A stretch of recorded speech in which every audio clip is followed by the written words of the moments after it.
नमस्कार दोस्तों, मैं कृष्णा दोपहर आज आपके सामने फिर से एक बार आज डीएस एजुकेटर चैनल पर आप सभी का हार्दिक स्वागत है। आज अपन आगे बढ़ाते हुए संविधान इतिहास की कड़ी को आगे बढ़ाते हुए और आज फिर एक अगले एक्ट के बारे में पढ़ेंगे और आज अपना एक्ट है संशोधित अधिनियम 1781 का। ठीक है दोस्तों, चलो ठीक। इसका 1781 इस अधिनियम को और क्या कहा जाता है, इसका अन्य नाम देख लो आप। पहले का तो इसका अन्य नाम है नंबर 1 संशोधनात्मक अधिनियम। संशोधनात्मक अधिनियम या दूसरा इसको कहते हैं Bengal judicature act. Bengal judicature act 1781। ठीक है दोस्तों, ये इसके दो अन्य नाम हो गए। ये एक्ट लाया कब गया?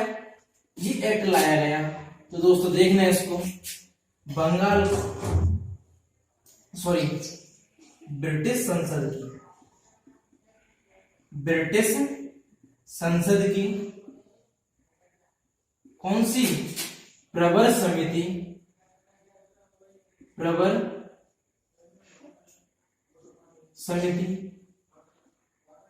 कि इसकी कौन थे अध्यक्ष?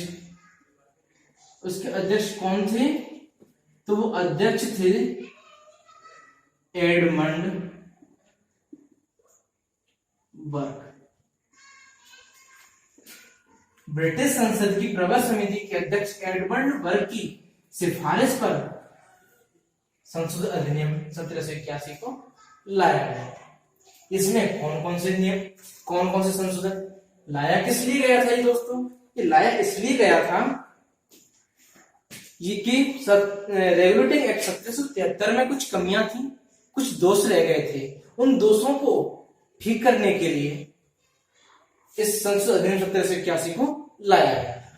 ठीक है दोस्तों, इसमें कौन कौन से नए बोध आए थे तो अपन देखेंगे। तो नंबर एक था इसमें कि कलकत्ता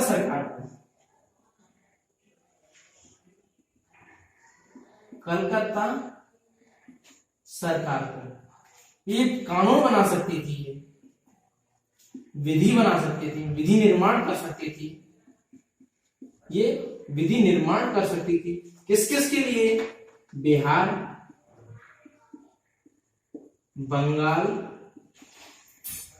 और उड़ीसा की। ठीक है दोस्तों, कलकत्ता सरकार विधि निर्माण कर सकती थी किस किस के लिए? बिहार, बंगाल एवं उड़ीसा के लिए। पहला पॉइंट। दूसरा अपन पढ़ेंगे इस अधिनियम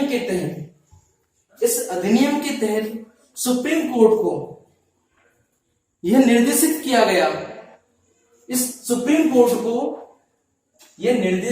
गया, कि कंपनी में लगे कर्मचारियों के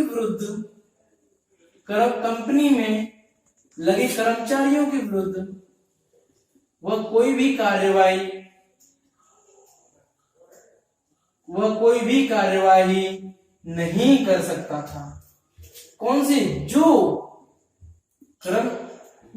जो सरकारी कर्मचारी की हैसियत से उसने किया है।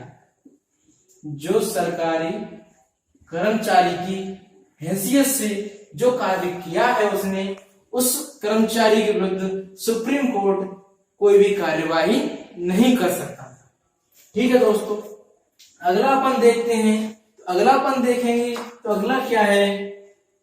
कोई भी कानून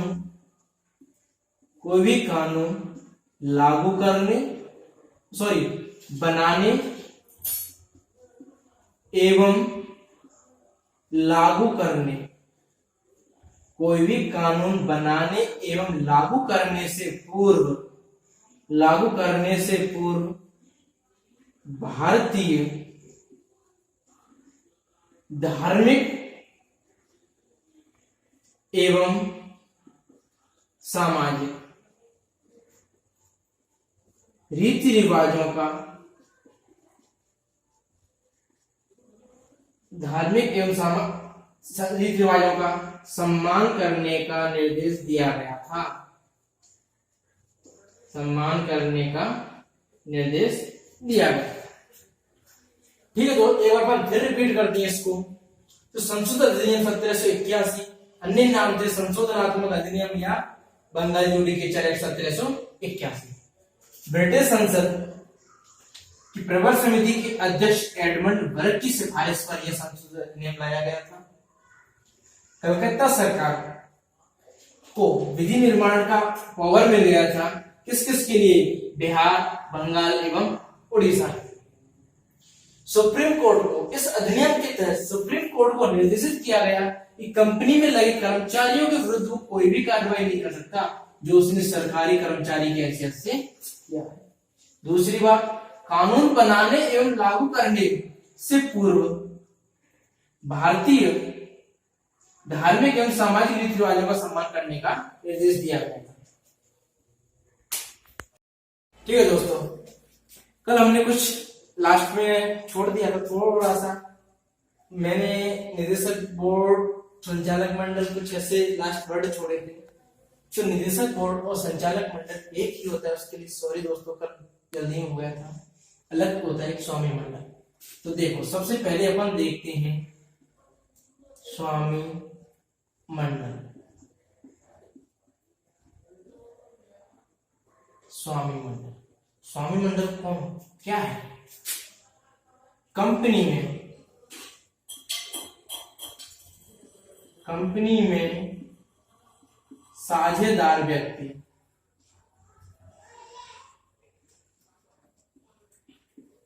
कंपनी में साझेदार व्यक्ति कौन होते हैं?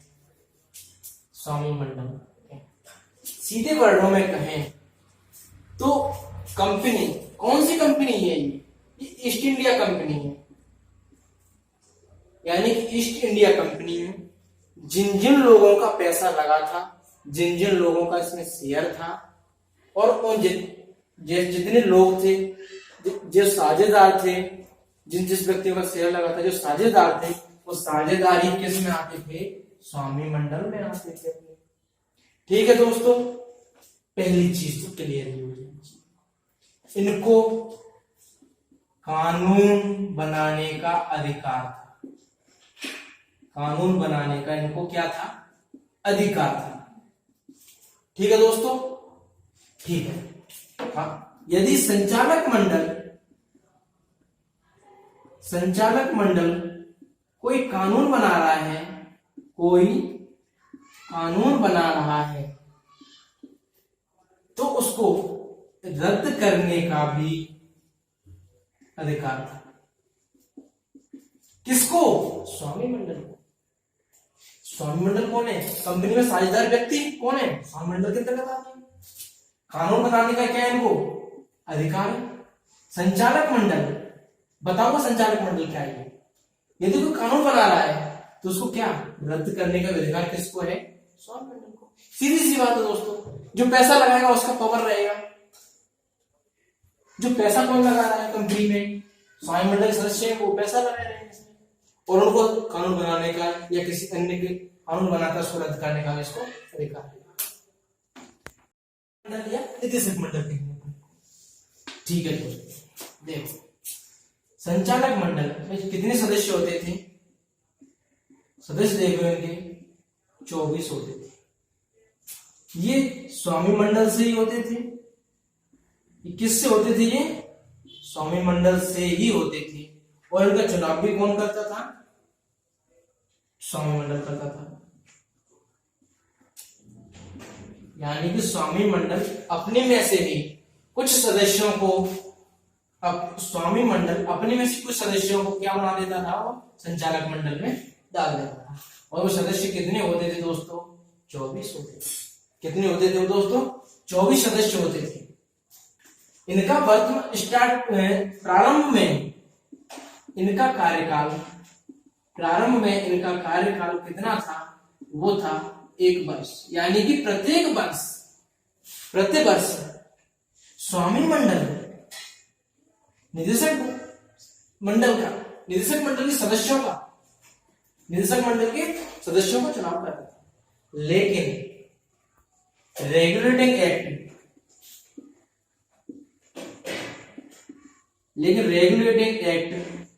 1773 में यह प्रावधान लाया गया कि एक दिन का कार्यकाल बढ़ा दिया। इनका कार्यकाल कितना कर दिया? 1 वर्ष से इंक्रीज करके इनका 4 वर्ष कर दिया कार्यकाल। स्वामी मंडल में एक चीज इस पे ध्यान और करने के दोस्तों, स्वामी मंडल में सिर्फ संचालक मंडल में कौन व्यक्ति शामिल हो सकती थी वर्तमान में? तो जिन व्यक्तियों की पूंजी 500 पाउंड से ज्यादा लगी होती थी, 500 पाउंड या 500 पाउंड से ज्यादा लगी होती थी, वही व्यक्ति संचालक मंडल का चुनाव लड़ते थे। लेकिन रेगुलेटिंग 1773 में प्रावधान चेंज कर दिया और क्या कर दिया? वो कितनी पूंजी कितनी कर दी गई? वो पूंजी कर दी गई दोस्तों 1000 पाउंड। 1000 पाउंड जिस स्वामी मंडल के सदस्य की पूंजी लगी होगी वही निदेशक मंडल में जा सकता है, यानी कि वही इन 24 व्यक्तियों में शामिल हो सकता है। इसके साथ साथ एक और लेकर के आए थे, एक और इसमें बदलाव किया और वो किया था कि प्रति वर्ष 1/4 सदस्य अवकाश ग्रहण करेंगे।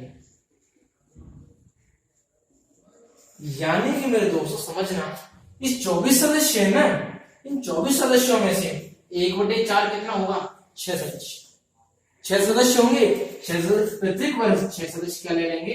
अवकाश ले लेंगे और इन 6 की जगह पर 6 नए सदस्य। तो ठीक है दोस्तों, इस तरीके से अपना पूरा करते हैं आज का अपना वीडियो। और कोई भी आपको चीज समझ में नहीं आया तो कमेंट बॉक्स में लिख करके बताइए। और अगला वीडियो मिलने तक आपको जय भारत।